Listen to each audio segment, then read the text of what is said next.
அண்மை செய்தி.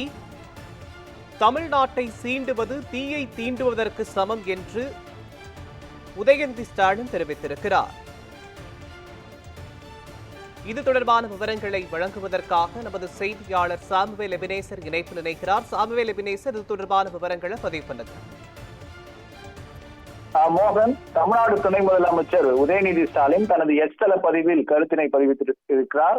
குறிப்பாக தமிழ்நாட்டின் மும்மொழி கொள்கையை ஏற்க முடியாது என்பதை நாம் அரசியலால் தூண்டப்பட்டு பேசுவதை மத்திய கல்வி அமைச்சர் தர்மேந்திர பிரசாத் சொல்லியிருப்பதை வன்மையாக கண்டிக்கிறேன் என அவர் தனது எக்ஸ் தள வாயிலோ மூலமாக தெரிவித்திருக்கிறார். குறிப்பாக மொழி, இன உணர்வு வந்த பிறகுதான் தமிழ்நாட்டுக்கு அரசியல் வந்தது என்றும், அதே போல எங்கள் இடுப்பில் கொள்கை என்னும் வேட்டியை ஏற்றிய பிறகுதான் தோளில் பதவி என்னும் துண்டு வந்தது என்று தனது எக்ஸ் தள வாயில் பதிப்பில் அவர் தெரிவித்திருக்கிறார். குறிப்பாக நிதி உரிமையை கேட்டால் இந்தி ஏற்க வேண்டும் என்று தமிழ்நாட்டை மிரட்டுகிறதா மத்திய அரசு என்றும் அவர் கேள்வி எழுப்பியிருக்கிறார். குறிப்பாக தமிழ்நாட்டை சீண்டுவதற்கு தீயை சீண்டுவதற்கு சமம் என்றும், ரொம்பவும் வேண்டாம், அதே போல சுதந்திரத்திற்கு பின்னதாக தமிழ்நாட்டின் வரலாற்றை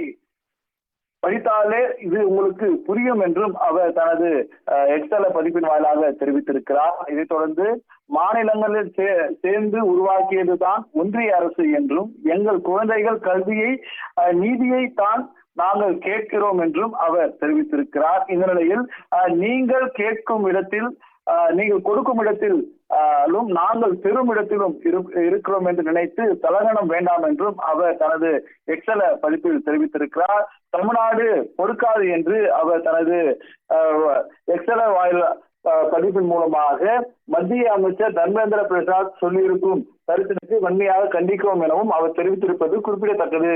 மோகன், விவரங்களுக்கு நன்றி சாமுவேல் எபினேசர்.